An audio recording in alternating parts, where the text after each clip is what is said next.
All right, you guys are recording video and audio, so you can start whenever you'd like.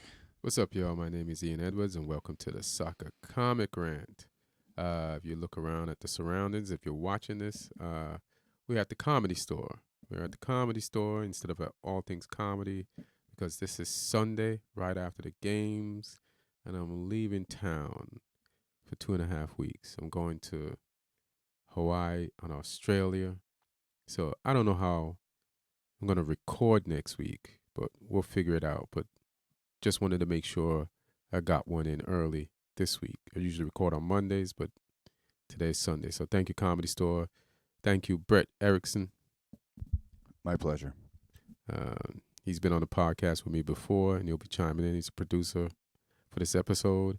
What else do I want to say? So this podcast is sponsored by onthevolleyapparel.com. If you go to onthevolleyapparel.com, you can see men's t-shirts, hoodies, sweatshirts, and they have like soccer logos on the front combined. It's like a mashup of soccer and hip-hop logos on all their gear, So just go to the site, check it out, use my promo code Comic Rant, you get 20% off. And Happy New Year if I haven't said it before, or it's your first time listening for the new year.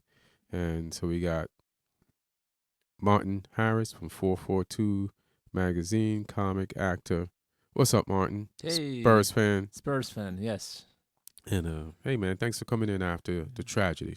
Thank you for inviting me. But it's our second show in 2020. You did say Happy New Year, but we're going to say it one more time. Yeah, why not? Happy New Year, yeah. I'm going to be saying Happy New Year till July.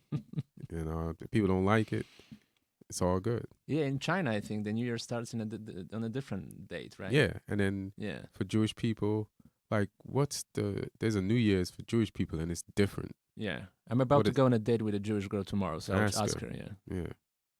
Brett, do you know when the Jewish New Year starts? I don't. I think, is it April? Not sure. So Maybe. It's like people. I know it's like year 6,000 or something like that. So is it different years for them? Yeah, oh yeah. Oh, shoot. What they about don't Chinese? go for that whole Jesus thing, Oh yeah. What about Chinese? When and then is the Chinese I don't know when that is either, but I do know it's the year of the rat. Yeah, wow. I heard that too. Yeah. I heard that too. So yeah, you could tell people Happy New Year all year, because somebody's like, "Hey man, it's March." They say, "Hey man, you don't know what religion I am. You don't know if I'm Chinese. You don't know if I'm Jewish. You know what I mean? Just don't disrespect me. Exactly. Just take it. You know what I mean?" Speaking of New Year, yeah, one team that's starting the new year the way they ended the last year, they're coming into this decade on fire. They're not fucking around. When they see 3 points, they take all the points. You don't want to play poker with this team. Like, they are a hot hand right now. They're at the top of the table. And Liverpool played your team, Tottenham, a rematch of the Champions League final. Mm-hmm. And Liverpool won on a Firmino goal. 1-0. What's your thoughts on losing to Liverpool, your spot on the table, and your coach? I have a lot of thoughts. But you kind of set it up perfectly, because that's actually the order I want to talk about. Thank you. So I'm going to start about the game. I made a conscious effort and conscious decision to not watch the game live, because I didn't want to start the Saturday as bad as it was, I think, 2 weeks ago when we played Chelsea. I was really down for the rest of the day. So I made a conscious effort to not watch the game live. But when did you find out the score? Oh, I was checking the score, and then I rewatched while fast forwarding through the gaps. So that makes it easy. Game. So you knew you was going to lose. I was expecting a loss, yes. Right.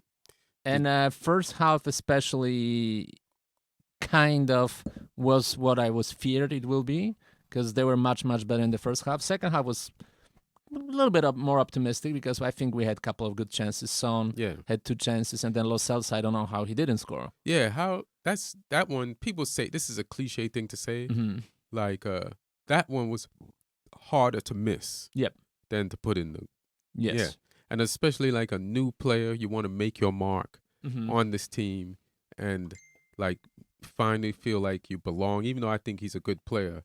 Like that was like really a moment to do that. And I don't know how he missed it. And you might not like Aurier, but that was an Aurier cross. Yeah, that was a great that's cross. On the plate. Yeah. Like you were talking about the Mata cross to Rashford, like in the Man U game, and you said that was a good cross, but those were equally great crosses. I don't know what Lo Celso was doing. Like maybe he thinks outside of the goal is the goal.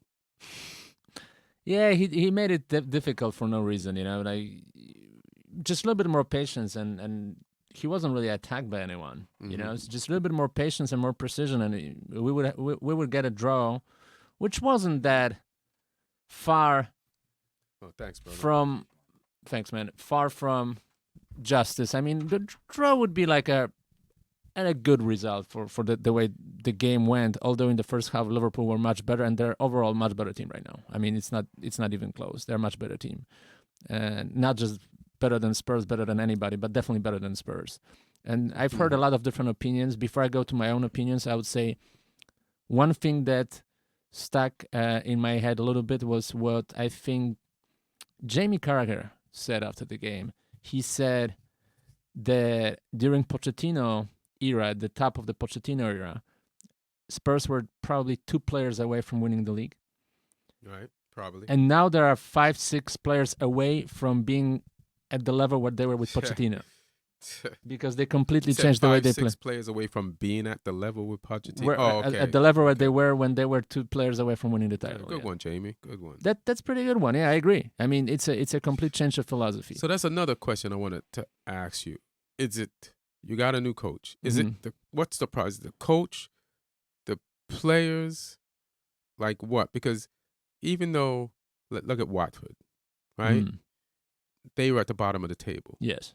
But you could tell those players were better than that. Yes. Just based on the season before. Yes, and they didn't have any major sales or anything. Yep. They just so it's like the coach comes in and we know and listen. So I don't know. There's a lot of thoughts running through my head. Because I'm thinking back to the Champions League final, right? And Pochettino made some statements before the game, alluding to leave. Like he was so you have 2 coaches building something, Klopp and Pochettino. They both building, and Klopp doesn't say anything or show any inclination that he's going anywhere. And Pochettino did before the final. And then sometimes you might not say something directly, but you kind of live your life in the direction of the result that you want. So Pochettino, you both got to the final last year, right? You both got to the final last year. Before the final, Pochettino's, you could tell something's up. He's not happy. They don't win the final, and then now he's gone. And the team is going. Is there something he saw? Is it him? So there's 2 different questions. Like, let me just ask you the first question. What do you think about Mourinho's coaching job? And then we'll go back to the Pochettino thing, if I remember. Okay, and I have a statement that actually it came to my. Does it have to do with the question that I just asked you? Yes, actually. Or is this just something? It's both. It's both. It goes both goes in the same direction. So I had this thought because I went to church today in the morning. Damn, you were worried about them losing that bad, huh?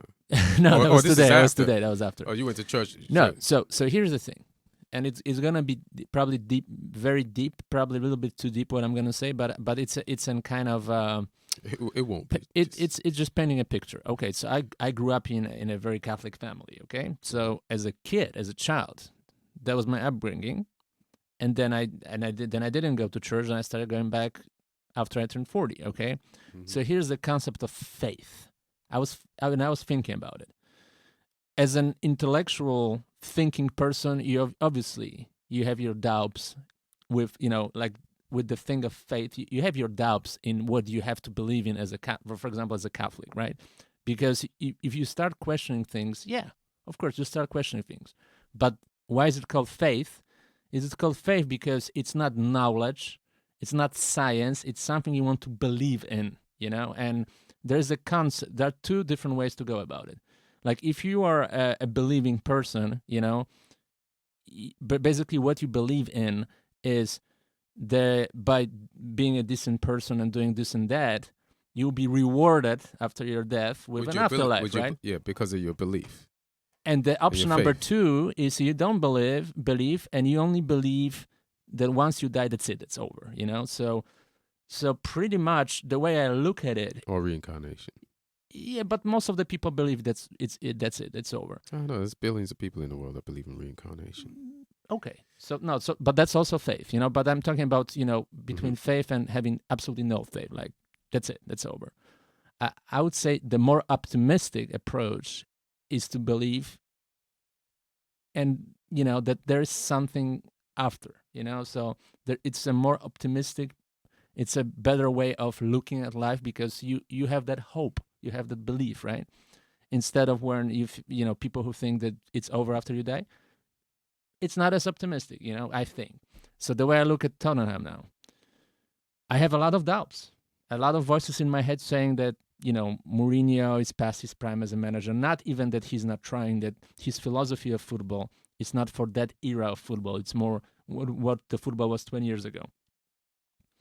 I have doubt that, that he's past his prime, that he's not gonna do what he's supposed to do and what he was able to do 20 years ago. But I have faith in him. Still, I do have a faith in Mourinho and that he'll turn it around. That's my answer. But there's a lot of voices in my head saying that it might not work, but I keep my faith. I mean, first of all, to be a Spurs fan, you got to have faith because they haven't done shit. Only thing you've won in the last more than a decade is a new stadium. Oh yeah, for sure. That's a big win. Yeah. So that's a big win. And that's your trophy. Being in the Champions League year after year, which is in danger right now. But to be in the Champions League, I think 4 years in a row. I mean, that's pretty good. So, but when you was answering the question and talking about faith, I just thought, going back to my Pochettino question, I don't think he had faith either. Something happened, and we'll not know until he starts speaking about it. And because they normally happened. never do, unless he writes a book. But something happened some point last year or in the years leading up to last year that he had no faith. So you can't pretend to have faith. People can feel your energy, and if you tell them something, it's like being in a marriage. Like, you might not cheat on you even if you are cheating on your person and they don't know, they can feel it. You know what I mean? And so even though you keep everything the way it is, they can feel you falling out of love. They can, without seeing you with the other person, they can feel that the I love you you tell them is not as authentic and real or true. And I think that stuff started coming out from Poch. The players could feel it, and they just all kind of like lost it. But I don't know why Poch fell out of love with Spurs. Maybe that's what Jamie Carragher said. Maybe that's the reason that he was 2-3 players away from winning the league, and he didn't get those players. Maybe that's the case. But it's weird because right before he got fired, they bought him 2 good players. But that was already, he was on the dark side of the moon. He was already the second half of the last season, except of the Champions League run. That was a little bit lucky. Fine, but now you got those 2 good players. I mean, I get it. Now you got those 2 good players. Your defense is too old, so then so that's your issue right now, defense. You guys are letting. I would say with Mourinho, it's just the structure of the team, because the players they have right now, they are Pochettino type players playing the Pochettino type of football, and Mourinho needs a different set of players. I mean, he has a different vision of playing football. So I agree with what Carragher said. He needs a couple more players that will be more Mourinho type of players. All right, we'll see if he gets the players and see what he can do with them. Well, here's a problem. Here's one major problem. But I think Mourinho's kind of done too. No, the big problem is that luck doesn't help him here, because Harry Kane is out till April, and he is the centerpiece of Tottenham. He's the best player. He's the heart and soul of the team. So you will be dealing without one of the best players in the Premier League and one of the best strikers in the world. That's already an uphill battle. I mean, they have to buy someone SAP, and the rumor is they're going to buy the Polish guy from Milan who was unfortunately kind of a bust at Milan, Krzysztof Piątek. And how old is he? He is a young player, but he just didn't. They spent a lot of money. He was scoring a lot of goals for Genoa. Then he went to Milan. He had a good start, but after that he was really bad. Mm-hmm. And they replaced him with almost 39 years old Zlatan right now. So that's not a good sign. I would have rather signed Zlatan for 6 months. Let's try and get Cavani. Well, Harry Kane will be there eventually. So they need someone to kind of be a stand-in for Harry Kane for a few months. Yeah, but Harry Kane's always... Cavani's old, so he's not going to be there forever. He's not an easy player to... You remember he was fighting with Neymar. I mean, he's a character. You need a low character type of a guy. But Neymar fought with the team and wasn't supposed to come... Like, Neymar, he is kind of... Like, I feel for Cavani. Because when Cavani went to PSG or when he was there, they brought in Zlatan. Which I forgot the order. But he always gets pushed aside. A proven goal scorer, right? Yeah, kind of past his prime, though. I think he would come to the MLS. Yeah, but he could help you. He's not even past his prime. Like, even now, they've replaced him. They've replaced him while, like, he's the lead in scoring PSG history, I think. I don't know. I would rather... Piontek is, I think, 22 or 23. He may work out. I don't know. Yeah. Obviously, still, nobody will really replace Harry Kane. Harry Kane is Harry Kane. So. Can I ask a question? Yeah. Why don't you just put Son up front and then... We did in this game. What's wrong with that? I think he's better than Piatek or... Listen, nothing is wrong with that, and that's a valid question. It's just losing Son on the left side is a problem, because he's so good there. Wouldn't that... Yes, he absolutely is. But wouldn't that allow you then to play Lucas Moura more often, which seems like a thing that I would do if I were running the team? Moura is on the right. Moura is on the right. In Dombella would play this position. Or Lamela. One of those two would play this position. Well, I don't like Lamela. I take it back then. That's hilarious. What do you think about Lamela? I mean, he was good for Pochettino. They had a very good connection, both Argentinians. He actually scored some important goals, but he's clearly not in Mourinho's plans. You can tell. I mean, he's just not Mourinho type of a player. He was always injured too. Yeah, but he scored some good goals for us, and he was an important kind of a rotation player. He was never a star. He never lived up to the expectations because they spent a lot of money. But he had some good moments under Pochettino. I would say that. Right. Although he's clearly not in the plans for Mourinho, so I expect him to leave sooner rather than later. All right. Well, that's Liverpool. What about this? How about this craziness? What about Olivier Giroud? Where? Right up front. Oh, Jesus Christ. No? Non-scoring forward? He starts for France. Yeah, I know. He didn't score a single goal. Unless Tottenham starts... They won the World Cup with him as the striker. He didn't score a single goal. Is that good enough for you? No, unless Tottenham starts playing in France jerseys, he won't be effective. That's the only time he scores, in a French jersey. Well, he didn't score, even in French jersey. No, he's been scoring into the Euro qualifiers. He's been doing his thing. Yeah. No, thank you. No. But yeah, it's weird how Giroud all of a sudden just lost his powers. Like, this guy scored a scorpion, one of the hardest goals to score, and had goals for Arsenal, and then it's just dried up. I was never a fan though. I don't know. I was never a fan. I wasn't a fan, but I wasn't not a fan. Like, he's got skill, he could play. It's just weird how that happens. Yeah. So Liverpool got Man U next week. Mm-hmm. How much do you think Man U is going to beat Liverpool by? I think you actually might, because it's a numbers game. How many more games they can win? Hopefully not that one. They won 20 out of 21, so they had to lose points eventually. Like they could have drawn against Spurs. They could have drawn a game before. It's not like they're winning 5-0 every game. Yeah, and Man U already stole a point from them. Yeah, we did. I don't think you're giving Spurs credit in the second half, because even their best defender, Liverpool, was like they were disappointed themselves in their second half. But let me ask you a question. If Spurs had won the Champions League final, right? Mm-hmm. Would you be where you are now? I think Pochettino would have immediately resigned. That means he didn't want to be there.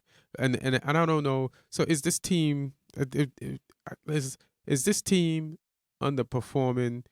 Did Pochettino see something that says I got to be in this organization that's like, I got to be out? This is it. I have a couple of different ideas about it. One of the ideas is that he got in his own head a little bit. That he thought that he's one of the greatest coaches in the world already, and he needs to be like at Real Madrid, and because there was so much hype. Right. And then I think he got also figured out tactically a little bit, So he started like losing his mojo and was getting more and more frustrated with it. So that's my theory, that he was just a little bit over his head. All right. So how many goals do you think Man United is going to beat Liverpool by? I think it would be a very close game, decided by 1 goal. All right. I feel like we could lose. Like 1-0, like us. Yeah, it's possible. We can also draw or win 1-0. I hope we could get a draw at least. It'd be great if we are the only team that takes points off Liverpool in the season so far. Like we gave them their only drop points of the season. It'd be great if we can beat them, but they're just going so hard right now, and we're going through so much as a team. So, we're when you're young and you have injuries and you have no Pogba, and which will probably never have Pogba again, mm-hmm. and just everything, like they have stability on the field and off. I think I'll get into Man U later. Somebody just made a we don't have a good stability. point. Somebody made a good point of how Liverpool was spot on when building this team with getting players, and I didn't even think about it, but look at how they acquired all those top players. Robertson came from Hull City when they were relegated. Wijnaldum came from relegated Newcastle. Yeah. Alexander-Arnold built from within. Who else? Mane bought from Southampton when they were almost relegated. Somebody was paying attention, but I look at Firmino teams. came from Germany. Salah was a bust in his first time with Chelsea, right? Yeah, but he was doing decent at Roma. Yeah, he was doing decent in Roma, but it's not like they spent 200 million pounds. The only big transfers were Alisson and Van Dijk. Right, like the things that they needed to have to get. But to me, that's very how smart Man U. Team building. Yeah, that's how smart. Man U used to build too. You know what I mean? Very smart. And I think we're starting to build like that now. Like, we didn't buy players from I mean, you spend a lot of money. Teams that are Maguire. going. No, we're talking. Yeah, but we're talking about. Okay, what do we need? So we buy Maguire. What do we need? So we buy Wan-Bissaka from not teams at the top of the table, not that are going down, but like But let me tell you something. You start picking people who you need from the teams below, and that's how Man U rolls. Like I remember we getting Berbatov and just like from us, yeah, exactly. Just like looking at players. Oh, that guy's good, but Liverpool is definitely doing it on another level. Yeah, like when I used to see Ronaldo play for Newcastle, I'm like, that guy's good. Yeah, you know what I mean? That guy's good. And then Mane, I'm like, that guy is good. Yep, he's just on a bad team. So it's like everybody should shop like that. Yeah, no, exactly. So And, Man U should buy Jack Grealish when Villa goes down. Yes, Yeah. exactly. And that's my homeboy Lloyd's team, but we'll get there. it's the only reason why I want Villa to go down, even though I like what they do. But if Villa goes down, everybody's going to try to get a piece of Grealish. They will go down, and we'll get to it next. Everybody's going to try to get a piece of that Grealish ass. Go to Man City versus Villa. Speaking of the devil. Yeah. 6-1. Hat tricks. Sergio Aguero. It's like 4-0, 28 minutes in, 29 minutes. And Villa fans were like walking out of the stadium because they know, listen, this is Man City. They're Centurions. They won the league last year. We just came up. Like, we're not gonna overturn this deficit. This is not Kansas City versus the Titans. Versus the Texans. The Texans, you know what I mean? But I'll tell you this, like, especially when you look at the history of City playing this season, they have disappointing results every 3-4 rounds, and then they beat someone like completely. The next game after they have a disappointing result, they just smash someone weaker, so they're like a high school bully, like they're not doing well, so they're angry and they just beat up some smaller kid. Well, they're not doing as well as they did last year, but they had this is their third win in a row, and if you count midweek where they beat United, they're doing fine. They're not doing good for considering if you're measuring Pep class and style and what he's used to, his standard. They're not doing well, but they're doing fine. They're second in the table, 47 points, which seems like a world away from Liverpool, 61. Yeah, but they're also a world away from the third eventually. I think that those two teams are just much better than the rest of the competition. But talking about Villa, I'll tell you this, like when I watch a game like that, I feel like some managers in the Premier League should be able to, after a game like that, send their players to work in a like minery for a week. No, that was where? Like in a physical labor for a week after a game like that, because that was absolutely disgraceful performance from Aston Villa. It was absolutely. They were losing. They were passing backwards in their own penalty box, and it was just an aberration. It was horrible game for Aston Villa. I mean, they should have lost in double digits this game. I mean, you're damned if you do and you're damned if you don't, right? So there's a bunch of games this week where people made mistakes passing out the back, but the other alternative is like you're playing Man City, so they're trapping you because they know you want to play out the back. If you don't play out the back and you boot it long, this team is going to get that ball long. And then they're so good that they can pass intricately and come back and score on the same ball that you booted out long. So it's like, do you want to give up the goal? Does your defense want to give up the goal? Or does the entire team want to give up the goal? Because they're going to get these goals. You know what I mean? They're built for pressuring you out the back. And then if you boot it long, they're going to grab that ball and throw you back in the pot that you just tried to climb out of, slam the lid on you, and keep you in your half and score. Like Mahrez, I think Mahrez is a fresh player. Yeah, hasn't played all year. Really. No, he's been playing here and there, scoring some here and there. That's it, here and there, and it's like Sterling is like not playing every second game recently. Yeah, I have him on fantasy team and I'm crying. Yeah, so they're resting him. So you can rest Sterling and still get 2 goals from Mahrez. But Aston Villa, oh my God, they're in so much trouble. I predicted them going down, and right now I'm almost sure they're gonna go down. Although the manager said after the game they have to buy players and they need a forward. Oh yeah, absolutely, because their forward is out for the season, so they don't have a forward right now. But they needed a forward before that, and they needed another forward before that, so they need 2 forwards pretty much. So they need scoring. Yep. And so and someone beside Grealish who can create, because there is no one else.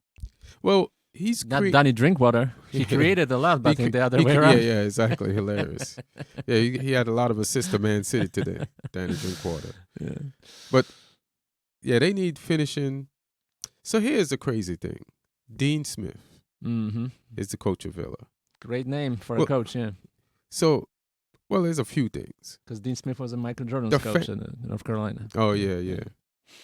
So the fans walk out. The Villa fans walking out 28 minutes in. It's like, is that justified? Like, your team just came up from the championship. They busted their ass. They came up from the championship, right? You know it takes a year or two to adjust. Maybe. Because Sheffield is adjusting right away. But they know how it is to adjust to being in the Premiership, especially if you're playing like the Centurions. And I know results haven't been great, and that for you to be in the relegation zone when you just came out the Championship is just normal. So the fans walking out, is that justified? I'll tell you this. I had one experience in my entire life with the Aston Villa fan base, and I noticed they're extremely passionate, but they also have a very high expectations. Because I went to the game with there was a derby against Birmingham in 2003. So my friend, who was a Polish national team captain for a second, he got loaned to Birmingham, but he didn't play this game. He wasn't picked by Steve Bruce, who was the coach of Birmingham. So we were standing like in the fourth row and watching the game. So Dugarry, I think, scored a second goal, and there was 2-0 for Birmingham. And this moment, they started throwing objects at the pitch, and like the stuff was flying over our heads. That's Birmingham, though. That's their direct rival. So 85th minute, we had to pretty much go back through the tunnel because the stuff was flying over our heads. But they were so angry. They were that's Birmingham. That's a rival. That's their main. Yeah, but I remember them tossing objects towards their own players. So I'm like, yeah, because they're playing Birmingham, but now you're playing Man City. You know what I mean? And I know you're home and you're down 4-0. But it's like you're playing. These are Centurions. They finished 100 points last season. You qualified through the playoffs. Is this the game to walk out on? Yeah. I don't know. So it used to be a big club. They won a European Cup. So, I mean, there's this... That's so long ago. This kind of sentiment that they should be a big club, I guess. Hey, so man, that you can get beat. You can get, also, you're walking out when we're going to get to a game where the Leicester had to play Southampton. Southampton lost huge to Leicester earlier in the season, and Southampton came back. It just could be one of those games where you just lose big. But all right, they left. Yeah. So the other question, or the weird thing scenario that might pop up, is Dean Smith. They fired Steve Bruce last year, Aston Villa. Yeah. And gave Dean Smith the job. Dean Smith got them up to the Premiership, right? And then Steve Bruce ends up getting to the Premiership by being the coach for Newcastle. Yeah. Now, Aston Villa's in the relegation zone. What if the Villa board panics, or justifiably panics? Yeah, justifiably panics. And fires Dean Smith. They could. And Steve Bruce, who's doing pretty decent with Newcastle, stays up in the Premiership. In my predictions, that's and what the coach happen. he Yes, got exactly. fired. Yeah. The coach he got fired for is out, and he's in the Premiership. And what if they fire Dean Smith and give it to John Terry, who is the assistant? I mean, it worked out with Lampard for Chelsea to an extent. But that's different. Like, Lampard went back to Chelsea. I don't know. Lampard went back to Chelsea. But he came from Derby. Yeah. And John Terry played for Villa. And he ended his career at Villa. Yeah. I don't know. I mean, they'd have to... I wouldn't fire Dean Smith. I'd give him the time. He brought them up. Give him the time to figure this out. But this ain't the type of world. That's just my thinking. This is not football thinking. They make moves. You can win the league and get fired in the middle of the next season. Yeah, but I have to tell you that they're not good as a team. They don't have that many good players. The roster is not really. It's not like they're underachieving massively. You know, they're just not. we look at the roster, they don't have a very good team. Except of Grealish, there's no other player that is like above average. Also, no, McGinn is really good. Yeah, but he's injured. And he's injured. So it's like you're walking out and you know one of your best players is injured. It's like, as fans, it's like, stick this out, Villa fans. That's what I'm saying. Like, don't just walk out. These players did everything they could, got you up. The team spent money in the preseason. You're losing 4-0 and you're walking out. Like, stick around. Yeah. Stick around, motherfuckers. Take it. Just to drive that point home a little more, they were actually walking out at 3-0. 3-0? Yeah. Yeah, shit. 28 minutes in, and they were walking out. Yeah, That's Villa crazy. fans, take it. How much they pay for tickets? How you fucking spoiled it's very children walking out? You just got up. I get it. Sheffield is doing better than you, and you all came up, but didn't Sheffield win the league? Norwich won the league. Yeah. One of those teams won the league. You came into the playoff. Like, stick it out. Don't walk out. What the fuck are you doing? Stick there, cheer, give your part. You know what I mean? Like, get those players going. Don't walk out. That's not shit no help. Yeah, but they need to buy. Let's see if this will be a panic buy and then buy some big names and they're overpay for them. You know, it depends how much money they have to spend. It might be worth it if it's the right player that can put the ball in the back of the net. Oh yeah, they have to buy a striker. Yeah. Get Cavani. Sure. For Villa, sure. Yeah. Leicester. So this is crazy. Leicester City. Slipping. Yeah, but I expected this. Me too. I didn't expect Leicester to stay ahead of Man City in any shape or form. Yeah. Shape or form. You know how there's different dimensions and shit. I think they're gonna slip out of top 4 if they keep going like that. I see cracks. They got enough room to make mistakes. They have so right now they're in the top 4. They got 45 points. Man United is the next team that could take their spot, and we're like 11 points behind them. I don't think we can catch that. You know what I mean? Like, they might switch places with Chelsea, but I don't think they'll fall out unless some crazy slide happens. Yeah. But they have to get a good start for a slide, losing at home to Southampton. So what? It's a good start for a slide, losing at home to Southampton. Yeah, it's a good beginning of a slide, especially because this is one game, but this game is about 2 games. Yeah, you know what I mean. This game is about you beat Southampton at Southampton 9-0, right? Yep, 9-0 a few months ago, and then Southampton comes up to you, and then like Southampton. You're about to get the coach fired for Southampton. And then Southampton has been doing good lately. Yeah, they're mid-table right now. They went all the way from relegation zone to mid-table. They're winning game after game, and Danny Ings is scoring every single game. Yeah, like that. And I watched Danny Ings not score for years, and now he's turning into Harry Kane. Yeah, he's got more goals than Harry Kane, as a matter of fact. He's turning into Harry Kane. Yeah. But I wish Harry Kane turned into Danny Ings. Like, it's funny. Then Danny Ings would be, if Harry Kane turned into Danny Ings, then he'd be injured. But that Southampton turned their season around, and it's funny. They're acting as if their coach was fired, and they have a new coach, and he's just injected like passion into the players, but it's the same coach. So I don't know what he did to turn this shit around. You know what I'm saying? But thank God Southampton didn't fire him. And whatever he did, Eddie Howe at Bournemouth needs to call him and ask him, hey man, how did you turn that shit around? Because I'm experiencing a 1 win in 11 game bad slide right now, and I need to turn my shit around. But either way, they just improved a little bit defensively. I mean, they were always relying on their offensive kind of style football. But Southampton? Southampton. They just improved a little bit defensively. They're not leaking as many goals as before because they were leaking like a record number of goals. Is that a system change?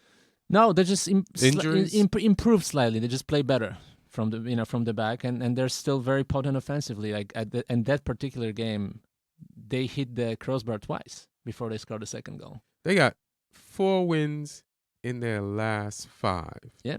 And the other game was a draw. And they're still -12 in the goal difference. They allowed 39 goals. So you see where the problem was. 39 goals. Nobody else, I think, had 39 goals against them. Yeah, but they're fixing their problem. Like other teams can't fix their problem. Slightly, because they're not getting clean sheets, but they allow 1 goal instead of or like 2 goals, but they score 3. So they're not conceding 9 anymore. Right. That's what people expect. Where they are in the table is what Southampton fans would be happy with. Yeah. Yeah, they'll stay up. I mean, they have what they have to stay up. Yep. But a lot of teams have the players to stay up. It's just what happens with them during the season, how the coaching is going, and if they're motivated or not to stay up. Like Watford had to fire their coach. They had the players to stay up. They had to fire their coach. 2 coaches. They had to fire 2 coaches to get the coach. That's going to keep them to stay up. Twice. Yeah. Firing works, everybody. Sometimes you got to fire a motherfucker twice. Firing works. Like, you know what? As far as this season in the Premier League, like this is the best set of firings I've ever seen. Like sometimes I've seen teams like just fire him, and then it doesn't even save them. Like a lot of years they just fire people, but these have been some really good strategic firings that has really like gotten the teams and galvanized them and kept them up. And non-firings too, very good strategic non-firings, because Southampton and Newcastle almost fired their managers, but they didn't, and they both succeeded so far.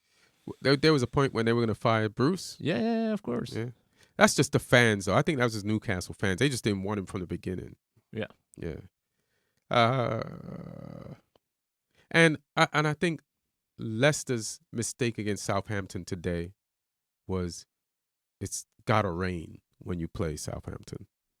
Like when they got lost 9-0, when they beat Southampton 9, it was raining. It was just a terrible day. You're at home. Leicester comes down. It's raining. They're scoring goals on you. It's like a schoolyard of kids just balling on you. And today, I don't think it rained yesterday. But I will tell you this: it's also a mental thing. When you score like 9 goals instead of like if they won 4-0 against Southampton the previous game, they maybe wouldn't have lost this one. Yeah, they're a little cocky. They were cocky. They were sticking it to them. Yeah. So I'm sure there was one game where every Southampton player had in the back of their mind, like, this is the game to die for. Yeah, this is our Champions League. Yeah, and listen, like they really gave it to them. They hit the crossbar twice. I think they hit the post once. They had a penalty that was taken away from them after a VAR decision. So Soyuncu, I think, fouled someone in the penalty box, and they gave the penalty, and then the referee took the penalty back. So it's not like Southampton scrappy, lucky win. No, they were a better team. They were a better team on the day for sure. And then Ings scores right at the end for the winner. Yeah, well deserved. Well deserved. So good. You know what, Ings, great season. Fantastic.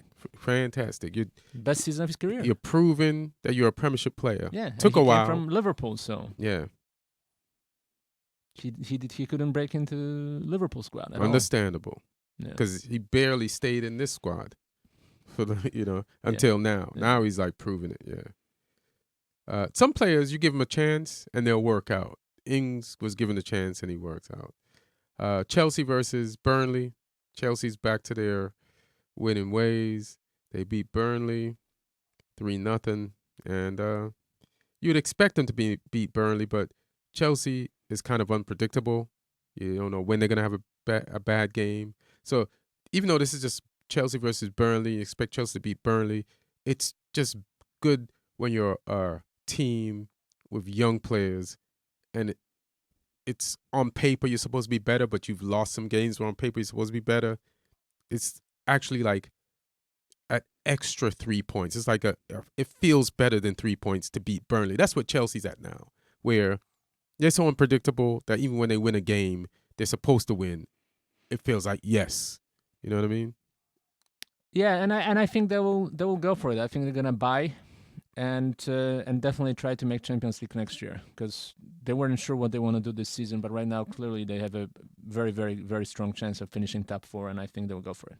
All right. Yes, let's go to Manchester United versus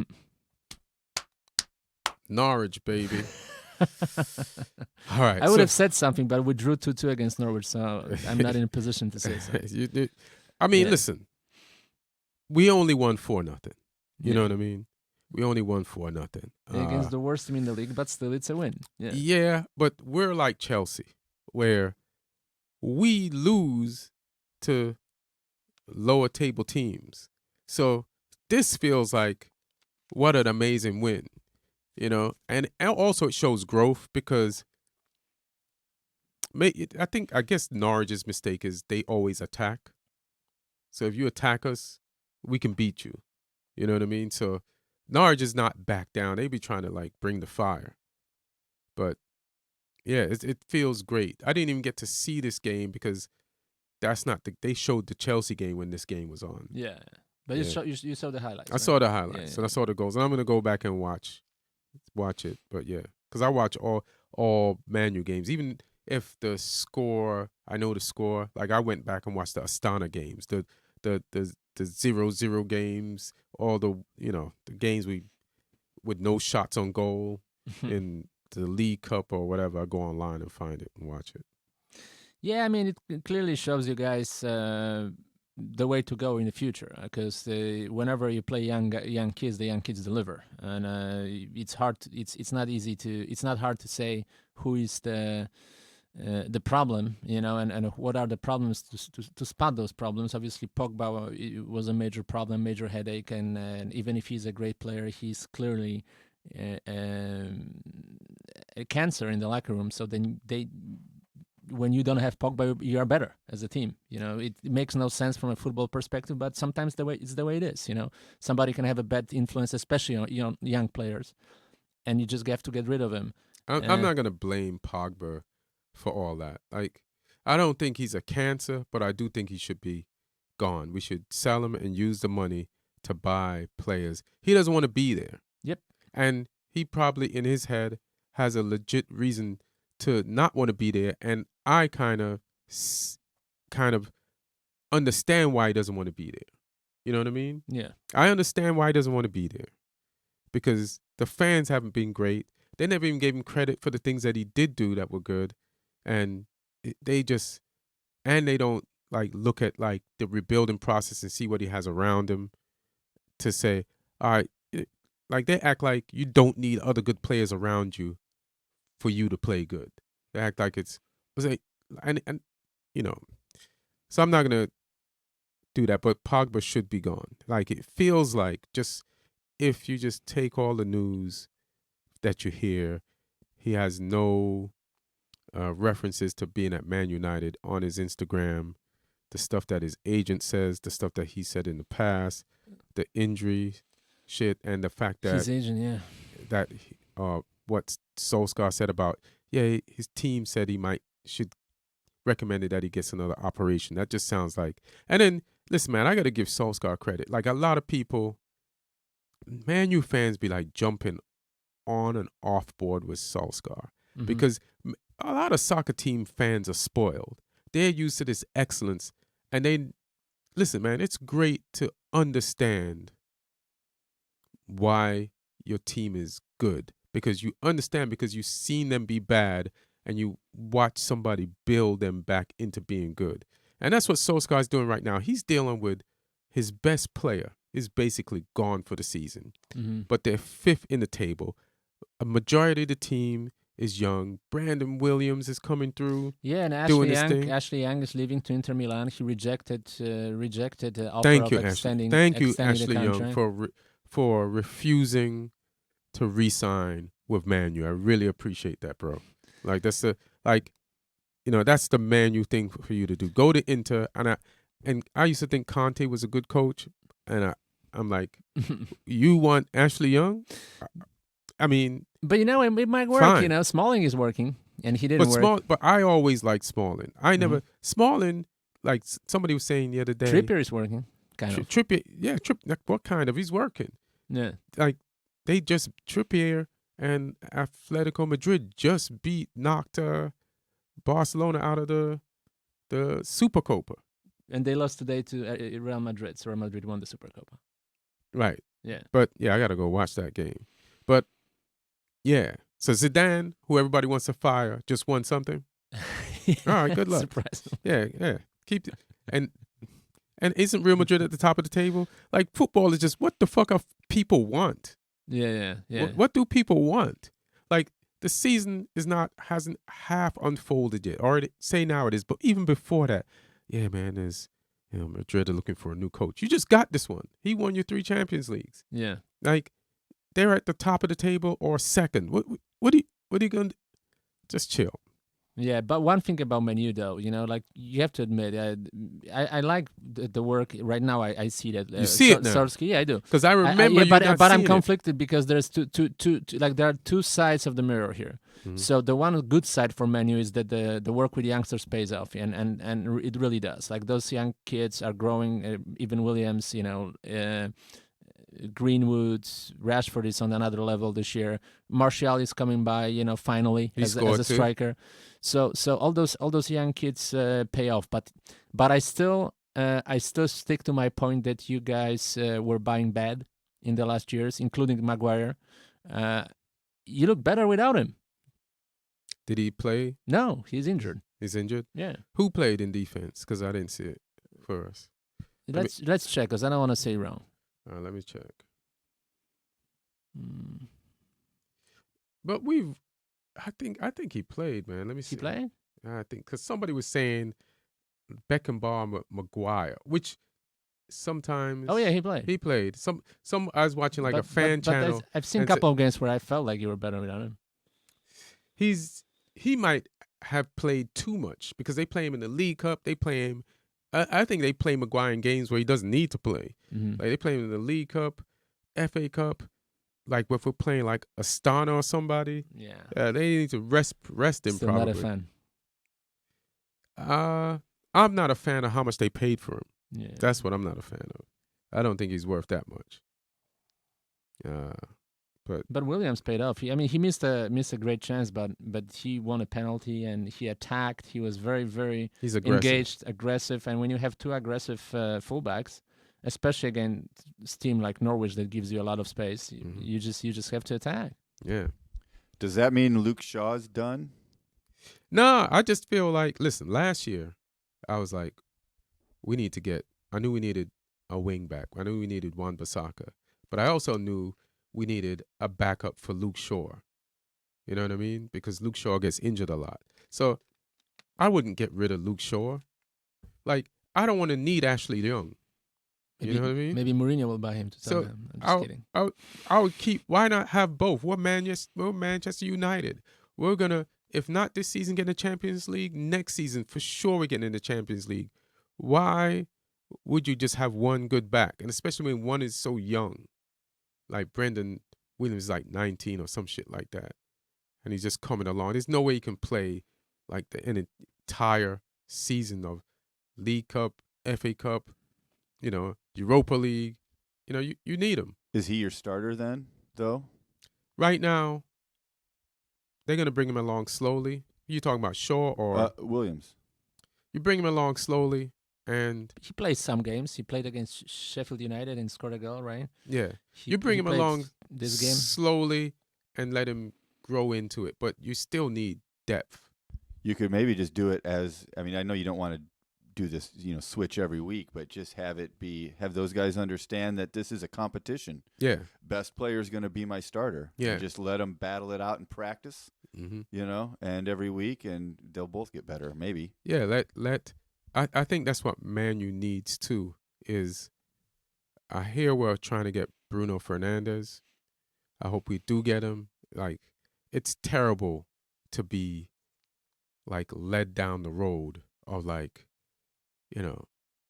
to be led on by the media like we were in the summer, and then not get the thing that we were like led on to believe we were going to get. That shit is heartbreaking. So, well, I hope you're I hope we get Bruno playing Lingard as number 10. I think that's not an option. I mean, here's the thing. We were talking about Lingard earlier. Lingard now has Mino Raiola as his agent. So I'm done with him. I was done with Mino Raiola because him as an agent has not helped Man U. No. You know what I mean? He's not helped Man U. So now you joined an enemy of Man U as an agent after Man U has been so nice to you, giving you chance after chance to prove yourself even when you haven't delivered on those chances. 1 year without goal or assist, yes. Yeah. As number 10. Exactly. And then you join Mino Raiola. Hey, man, Mino, take him, sell him to who you could sell him to. But we can use that money. You're a good agent. Shit, if you sell him for a lot, then we get that money. So fine. And then you do us a solid, and we'll get up. There's definitely better players than Lingard in the league. Yeah. Yeah. Or around the world of football. Yep. So, yeah. Do or us even a in solid. academy, as you see from those young kids. Maybe there are two more players that we don't even know of. A center back and an attacking midfielder. Who knows? Maybe. Yeah, hopefully. But I don't know. I don't know if anything. Like I haven't heard about it. We started an academy guy against Liverpool, and he was our best defender. Oh yeah. But he also I never heard of him before that game. But also that goal was scored on his side. A little bit, although he was still playing center back, and he blocked. He did save one. He saved a goal in the very, very beginning of the game. Yeah, he did save a goal in the beginning of the game. So just one thing about Solskjaer is a lot of people, they jump on and off board with him. I've kind of been guilty of doing it too, but I definitely see what he's doing. He hasn't done it at the pace I'd like him to, but it's not up to him. People are young, they're immature, and they have to get into the groove of things. So, listen, this is 5th. We only have 34 points. It's not great, Man U fans. It ain't great. But you have to see and acknowledge the progress. And we need to buy in the window some people to keep Jesse Lingard off the field. Or build from your academy. Continue to do that. We're doing that. Because your best players are the academy players now. Well, we're doing that, but you do need some outside shit. You do need some outside shit. And if you buy Bruno Fernandes, I know it's going to take time. It may take time for him to integrate into the team. So people might like, he's not working out. But it's the Premier League. Fred had to take his time, to get in the league. And injuries helped him. Now, why don't you buy someone like Koke from Atletico Madrid? I watched Koke. First of all, are they selling any Coke? I mean, listen, anybody in the Primera División except of Messi is I think, viable. Yeah, I don't think... Because there are, English teams have more money. Yeah, but like is Atletico Madrid going to just sell off their team? They sold Rodri. Yeah, why? Is it because they bought... I think they just paid a lot of money for him. What position is Rodri? Defensive midfielder. Maybe they have excess defensive midfielders. I don't know. I don't know why they sold him. There is Koke, there is Saul Niguez. There are a lot of players that are viable. Martin Odegaard is playing very well this season. So in Spain, you can find players. Bundesliga, you can find players. Timo Werner, why not? So you're saying, man, you should buy? No, but it's just buy smart. I don't think you were buying smart, and Tottenham should buy too. I think there are players to buy. We've had good to the Premier League. We've had good and bad buys, and we've sold players that could have been good. Yeah, because shit wasn't working out with managers. Like Depay's obviously a good player. Blind we should have never sold. Yeah. But that's football. Yeah, the only team that bought almost exclusively well in the last 5 years is Liverpool. Yeah. Even City, they had their own shares of misfires. And sometimes a player doesn't work out at City because it's another level. So even if you come in and you'd be good on another team, that's not Bony. That's not good enough. Remember when they spent 30 million on Bony or Mangala? Yeah, Mangala. Yeah. 40 million. Yeah, you could, every team blows money. That's just a part of football. You're going to buy the wrong person. But the fucked up thing is that's the person, when you buy him, you're expecting to help. And it's fucked up when they're not. Although you're talking about 2-time Premier League winner and a 3-time Premier League winner and a world champion in Mangala. We say world champion. Wasn't he in a 24 on the French team? On the French team? Not sure. I don't think he would have been on that bench. No, yeah, maybe not. I could be wrong. He played a tournament for them, maybe not the last one. Yeah, like watching him play for Man City would have made any French coach be like, nah. You know what I mean? Like, that's a highlight reel of nah. Would you flip Maguire for Mangala 1-on-1? Nah, man. Maguire's not playing. It's not that he's playing bad. He ain't playing worth 80 mil. Yeah. You know what I mean? You could have 2 Mangalas for one Maguire. So could anybody. You could have 3 Mangalas. That's how bad Mangala was. Yeah. Sheffield United. Doing their thing. Doing what they do. They established themselves. Unbelievable. 6 in the table, 32 points. Keeping clean sheets. More than anybody else in the league. Oh, yeah. And this time they won at home. They've got more points on the road, I think, and they beat West Ham. And listen, West Ham, Declan Rice. So West Ham scored 2 goals in this game. Mm-hmm. They lost 1-0 to Sheffield. They scored 2 goals. One, Snodgrass put the ball in. I think it's Haller. Their forward put it in the net, but he was a little offside. But great ball by Snodgrass. The second goal was disallowed by VAR. But because Declan Rice, the midfielder, ran onto a ball, and the defender from Sheffield tried to head the ball away from him, right? And then his hand kept the ball within his field of play. Mm-hmm. And then he was able to pass it, and Snodgrass scored. Declan is like bitching about VAR, right? He's like, I didn't hand it intentionally. You didn't hand it intentionally, but your hand helped the ball stay where you needed it to score that goal. So it doesn't fucking count as a goal. Also, he's blaming VAR, but it's really, and I forgot her name, Rebecca from NBC Sports, is like, she made a point. It's like, it's not VAR, it's the new handball rule. The new handball rule says if your hand aids you in scoring a goal, then it's not a goal, right? I'm paraphrasing. So VAR just is enforcing the rule. You know what I mean? So it's not VAR. And hey, man, listen, players, if you don't cheat and dive and do shit, they won't need VAR, but you do. You guys fucking lie. People are rolling around on the ground and shit like that. So you're bitching. Hey, man, stop doing bullshit. Would you spend big bucks to sign Declan Rice or not? Nah, man. No? I don't see it yet. People say that he's the next great thing. I don't see it yet, bro. I don't see it. But Sheffield United won. They did their thing. Wolverhampton Wanderers, they draw with Newcastle. Steve Bruce at Newcastle. Yeah. Just grinding it out. And since they beat City, they only got 1 point in 3 games. So they're in a little bit of a funk. Who? Wolverhampton. Yeah. Can happen. And it's bad for me because I bought Jimenez in the fantasy league and he didn't score in 3 games. It's a bad buy for me. Yeah, good luck, man. Speaking about teams that just buy the wrong players, there you go, doing it in fantasy life. Yes. Yeah. Newcastle, Almiron finally scored a goal. He was second kind goal. Yeah, on and off. But right now he's on. So a great goal.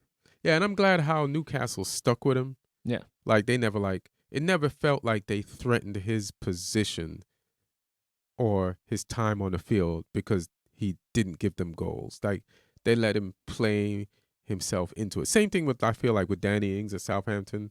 They let him play himself into it. And now, he scored. They got a point. It's his second goal. We'll see if this relationship with him and Newcastle continues to grow. Hopefully, because that's a good sign for Major League Soccer. He was clearly the best player in the league. He was the leader of the team that won the title year before. Mm-hmm. And, maybe there is a platform for more top MLS players to go to Premier League in the future, So hopefully they do well. Because that shows that the league is not complete garbage. So does that mean you want Carlos Vela at Tottenham to take over your striker duties? Not as a striker, Good no. question. He's not a striker. But I would take him, sure. I would take him. To What add is depth. To add depth. He's not a striker? No, he's not a striker. He's number 10. Yeah? Yeah, of course. Why Not at the high about level. you just change his position? Push him up to striker? No, he's not physically as strong to play striker in the Premier League, no. Or would you say that about Sergio Aguero, who's little as shit? He's strong, man. Look at Aguero. He's like a bull. What you mean? He's a physical player comparing to Vela. Of course, Vela is all technique. That's it. He's all skills and technique. He's amazing, but he's not strong physically.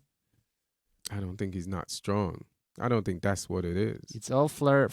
He's perfect for MLS, where he has room to operate. Perfect. In the Premier League, he would be kicked 3 times in the first 20 minutes, and that's it. This ain't the 10 years ago Premier League. You can't just be kicking motherfuckers. Yeah, but I think as a number 10 he could play, but we have Ali in this position that is stronger than Vela. In the rotation, sure, if we can get him for cheap, well, absolutely I'll take him. It's not necessarily a fit that we need, but I wanted Zlatan. I wanted Zlatan for the time when Harry Kane is injured. He'll be perfect, as a stand-in for the rest of the season, but we'll see. All right, we'll see. We already talked about Spurs and Liverpool. They lost to Liverpool. Mm-hmm. Crystal Palace drew with Arsenal. Yeah. And now they're above Arsenal in the table. I don't know if they were above them last week in the table. Yeah. What do you think of Arsenal that's 10th for 28 points? Yeah, one thing about Crystal Palace, because it actually affects Arsenal, they put the price tag on Zaha, 100 million, Wilfred Zaha. Arsenal are still trying to get him, like they desperately want to sign him. And we'll see what happens, Arsenal, they have work to do. They have to change a lot of things in the roster. Why are Arsenal trying to buy more offensive players? They should thank Crystal Palace for putting him so high that it's like, fuck that. Like, Arsenal needs to focus on getting defenders, not offensive players. Well, it depends if they get rid of Ozil and some other Ozil guys. is starting now. Ozil is starting. Yeah, but he might leave, because he's not a young player anymore. So he might leave to like MLS or China for big money. Yeah, they don't need another. Like, Zaha doesn't even play the same position as Ozil. So if you get rid of one for the other, it still doesn't even, you know what I mean? Plus, I don't think he's that good. Who, Zaha? Yeah. He's not.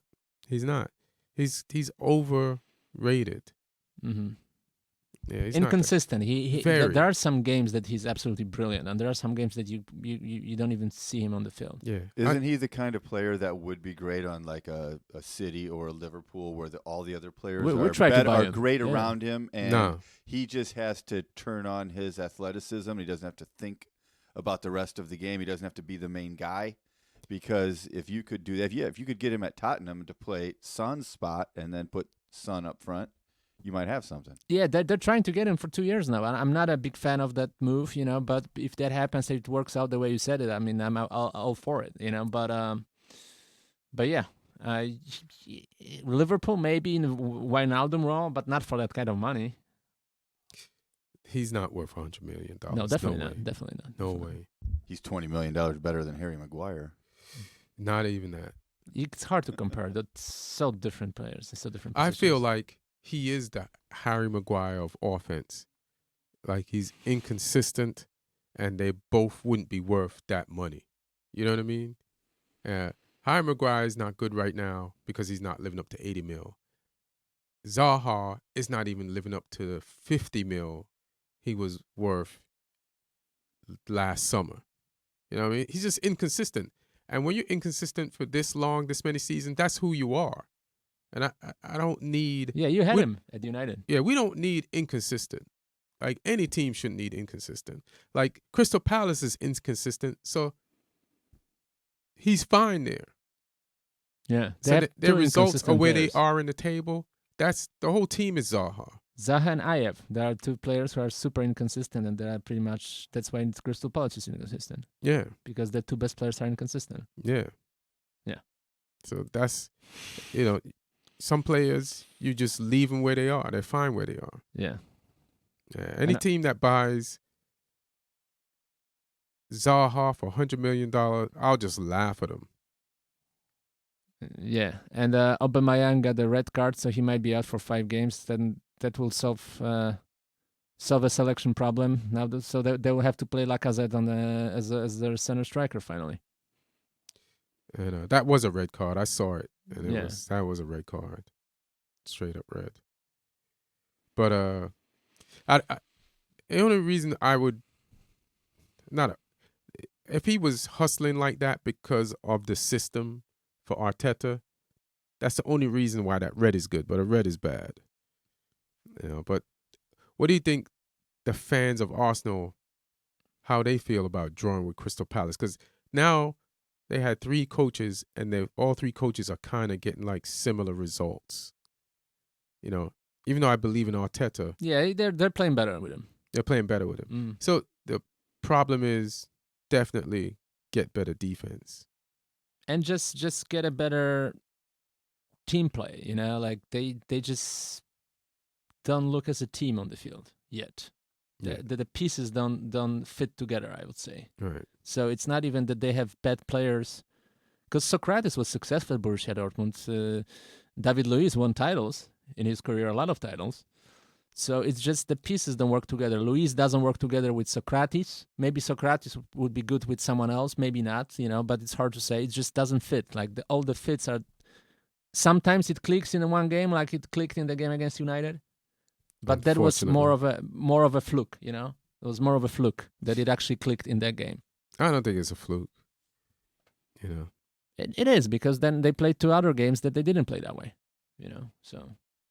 Yeah, I don't think it's a fluke. Like, I think Arsenal will get better. And then next season, after a transfer window, they'll definitely improve. If they improve, if they address their issues, because they might make another not so smart buy. Is it possible to have a good, strong, solid defense if David Luiz is starting?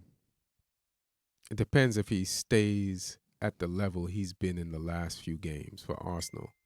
But if he, that motherfucker has narcolepsy. He'll doze off in the middle of a game at key points. Yeah. But at the same time, during the game yesterday, I'm watching this guy spray balls out the back directly to I see why they play him. You know what he's like? He's a rich man, John Stones. And John Stones makes mistakes, but he has great technique. But David Luiz, these guys doze off at the wheel. You do not want them as Uber drivers. You'd be safer driving drunk yourself, because at the wrong moment, they're going to not pay attention and some shit is going to go wrong.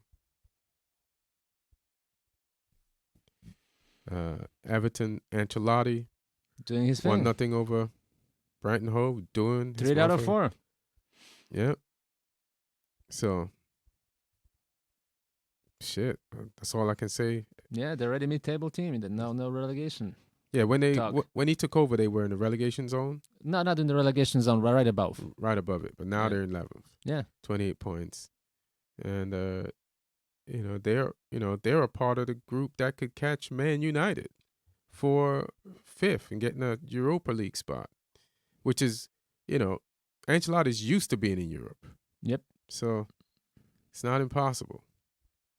Southampton, we spoke about them. They got 28 points. They got a win against Leicester, an amazing vengeance win, going up to Leicester, and avenging that 9-0 loss. Newcastle, they are 13th, and we was talking about Steve Bruce earlier on. They tied with, but Newcastle has 3 losses in a row before that. It didn't feel like that. They had a rough December. They had a rough December. Yeah. Which started, I think, losing to Man U. Yeah. Then they lost to Everton. They lost to Man U, then they lost to Everton with their new coach. 3 games in less than 7 days. Yeah. And then they had to face Leicester, who's just a bad week for them. Yeah, and even just a bad week for them. Yeah, even getting a point from Wolves, like they had a tough run. They had a tough. Those games, I can see why you could lose those games. Even this game, getting a point from this team, it's pretty good. But next week they got Chelsea, so unless Chelsea's gonna slip up and shit because they're inconsistent, so they have a chance of getting something from that game. Mm-hmm. Brighton Hove, they lost to Everton. We just discussed them. Burnley, 4 losses in a row. Yep. I still think they're gonna stay up somehow. Yeah. Somehow they have enough. But do you keep the coach after this? I feel like it's up to him. I feel at this point, he earned it. He earned the right to move on or stay. I don't think they would be anywhere without him. Like, he brought them to the Premier League once, then for the second time he kept them. He made them relevant. So Burnley was just a small team in the lower leagues right before. So you don't get rid of those people because they're like once in a generation type of people you have at your club. After you get rid of them, you're out. But you're back to misery. You know how Pochettino got stale at Tottenham? And somebody was saying this, even for like teams like Burnley or Bournemouth, even though they owe their coaches everything, you can get stale. I'm more concerned about Bournemouth than Burnley. I think because Bournemouth is more adventurous football. Burnley, they grind results. I think they will grind the results enough to stay up. I'm way more. They play it safer. Yeah, I'm way more worried about Bournemouth. Yes. Right. It just stopped working. The recipe is not working anymore. Right. West Ham, we talked about them. Worried 16th. Too. It's 22. I'm worried. I mean, I think worried they'll stay Moyes? up. I'm worried for West Ham. And as a result, for Moyes as well, yes. Does it have it in him still? Well, he's younger than I thought he was. Yeah, but sometimes you lose it early in your career. Next week he's got Everton. That's just tough. Like Alan Pardew. I just found out Alan Pardew got a job somewhere in Holland or whatever, in some low team. I even forgot that he's still a coach. Just because you forgot, that don't mean the world forgot.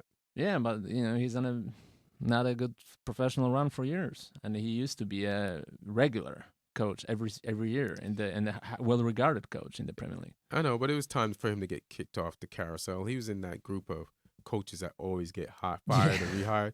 It's like, hey man, are you going to make the choice to be a really good coach? Because once they're going to start getting, it's time. We have to start our annual Sam Allardyce, where who's going to make a Sam Allardyce hire? Guess somebody will hire him. Who's in trouble? Maybe Bournemouth will hire him. Yeah, maybe. Or Aston Villa. I think Aston Villa might actually hire him. Damn.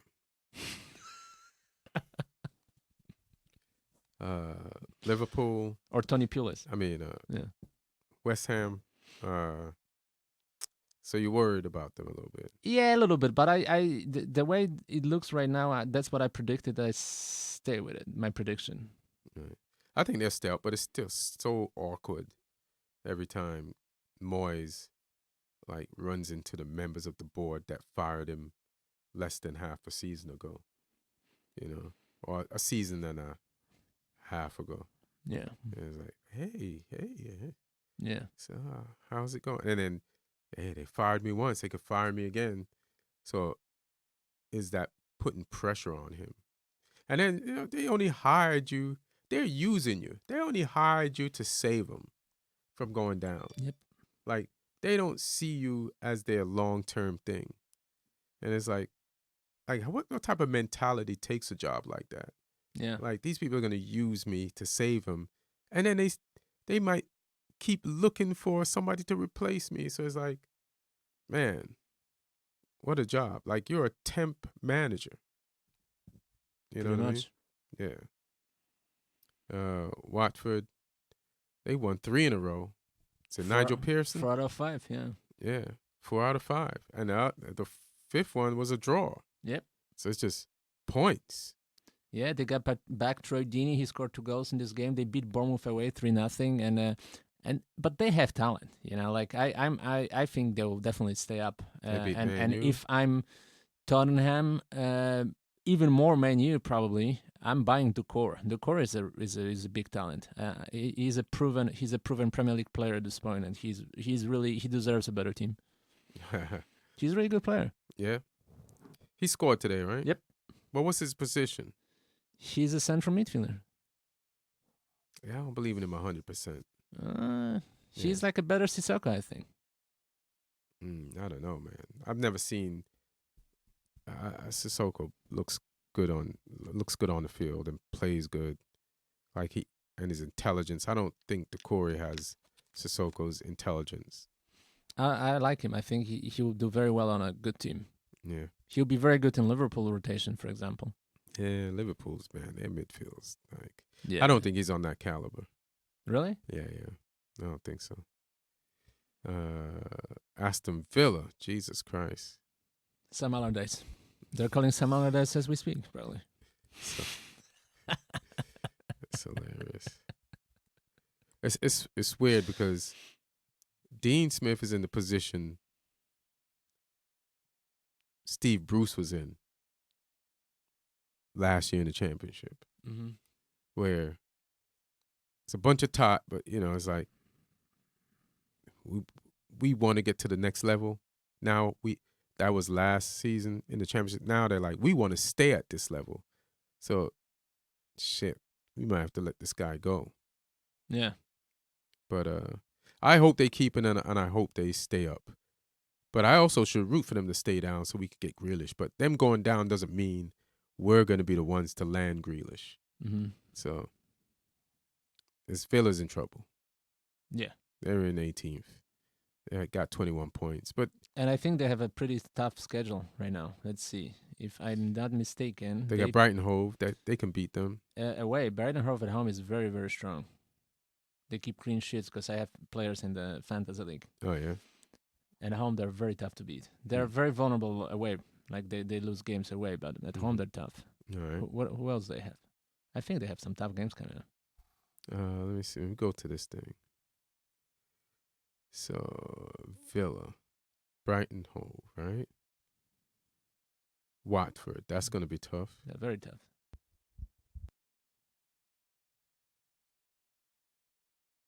Bournemouth, they both need that. So that's what I'm saying. Yeah, they have the games. If they lose, they can't lose any of those games. I mean, those are three rivals. Any team at the bottom of the table can't afford to lose anything. Yeah. Bournemouth, it's right after them. It's all red except for one draw. And they got to play Norwich. So, Bournemouth can beat Norwich, right? They're on top of each other at the table. Norwich has 14 points, man. It's crazy. They might go down.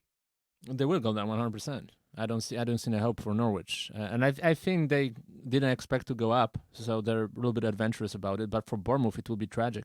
There's definitely some players that Norwich has that you can scavenger. Like they have a left or right back called Aarons, Cantwell. Yeah, Cantwell's pretty good. Buendia. Yeah. And there's another midfielder there. Norwich got some parts. You find a Norwich in the scrapyard, like you can pick some parts and put them. Speaking of, like, you're talking about what's his name? Ducour. Like, I'd rather go to the scrapyard and pick some players from Norwich and put them on like upper level top table teams. Yeah. Norwich. Bournemouth. I think Chelsea's trying to buy Ake. I don't think Ake. I think that's a mistake. No. Yeah. He's already their player, isn't he? Yeah. But I think they have to buy him back. There's some crazies. They're the one team that has a buyout clause. Yeah. Lower than his value or something like that. So they have like first dibs. Mm-hmm. But first right of refusal. So I think they can buy him for $40 million, no matter what. Yeah, $40 million. That's the amount. Yeah. But if Bournemouth can sell him for more, they can't. If Chelsea wants to buy him for 40, it doesn't matter if Real Madrid brings 100. They have to sell him. Oh shit! Or they would just have to. I think that's the deal. Right. Maybe not. I should check. Let me check. All right. But I don't believe in him anyway. Not like that. You know, I don't believe in him like that. So that's it, man. Bournemouth in big trouble, I'll tell you that. Eddie Howe is in big trouble. I would say he's my number one to be fired soon. He's on the hottest seat. Like, if there's a level of hot, he's like hot. You got to be cold-blooded if you're the board to fire Eddie Howe. You got it.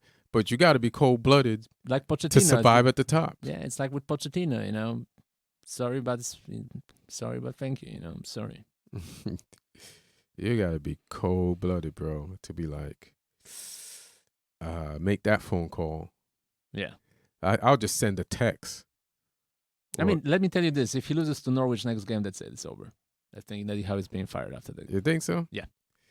I don't think it's that. Because, you know, last year they were in the relegation zone. They got out. 16 games. Yeah, but they were kind of unlucky in a couple of games. Right now they're on a downslide. They're like really, really, really struggling. They're really being beat up. They have 20 points. Yeah, but they only have 1 point in the last 5 games. If you win one game, you're in 16th. But if you lose to Norwich, you're in big trouble. We'll see. They should be motivated enough to beat Norwich. But let's see if they do that shit.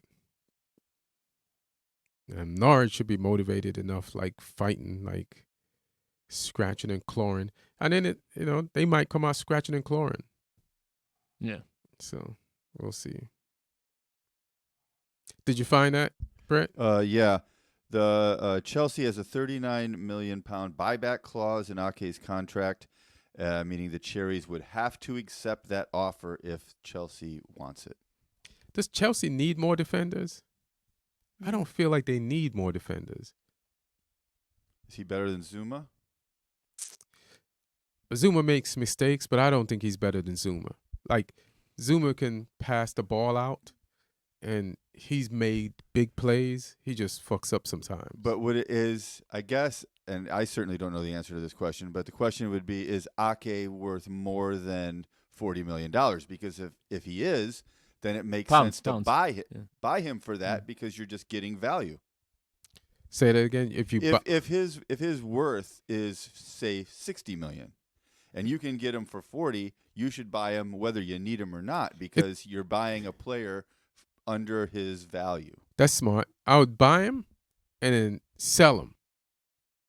He doesn't even have to play a game. Just if you just want to make some money, buy him for 40, and I'm sure somebody will pay more for him.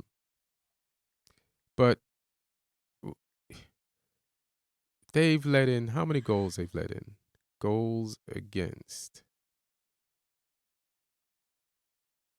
Bournemouth is 35. They're minus. Goal difference, they're minus 15. Like, he's a part of that defense. Like, I'm not crazy about buying some player. I think he's been hurt, though, in the bad run that Bournemouth has been going through, I think. Yeah. I think he's missed a bunch of games recently. Let me see if he played. I can at least tell you if he played this weekend. Let's go through the roster, by the way, Bournemouth. Let's see what's not working there. All right, let's see. Because that's going to... They're under the radar a little bit. I know they beat Chelsea away. That was their only good result in the last 2 months. They played him at left back. Yeah. Bournemouth did today. So Gosling, Wilson, no, they're not good on paper. No, Solanke, it's oh my God, this guy never scores, never has an assist, and he's like the great hope for the last 5 years.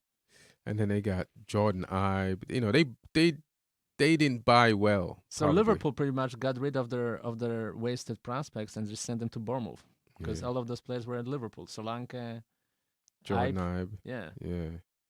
Ibe wasn't even on the bench for this. Yeah. No, that's Watford. Let me see.